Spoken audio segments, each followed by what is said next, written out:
Ad ASCO 2025 molti giovani italiani sono stati premiati, una di queste è Federica Miglietta che lavora all'Università di Padova allo IOVA. Federica, perché sei stata premiata e quant'è il tuo livello di soddisfazione?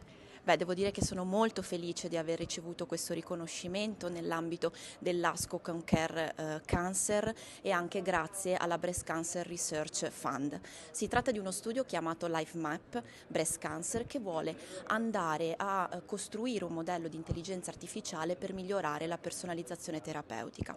In particolare questo progetto nasce da un interesse che ho sviluppato negli anni per la valutazione dell'eterogeneità tumorale nell'ambito del mio gruppo di ricerca della professoressa Valentina Guarneri e della professoressa Maria Vittoria Dieci e che si è arricchito nell'ultimo tempo anche per un interesse nell'ambito dell'intelligenza artificiale.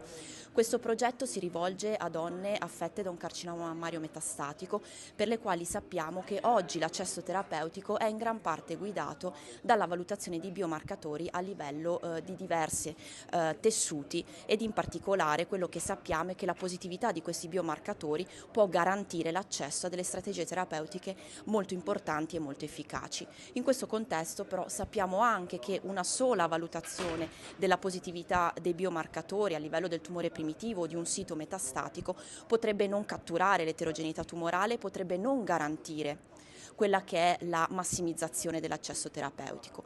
In questo contesto vogliamo quindi costruire un modello di intelligenza artificiale che cerca di scoprire quelli che sono i pattern nascosti da tutte le informazioni che sono raccoglibili in un contesto in vivo rispetto alle informazioni che possiamo raccogliere in un setting post mortem. Questo ha l'obiettivo di andare in futuro a migliorare l'accesso terapeutico, possibilmente massimizzandolo.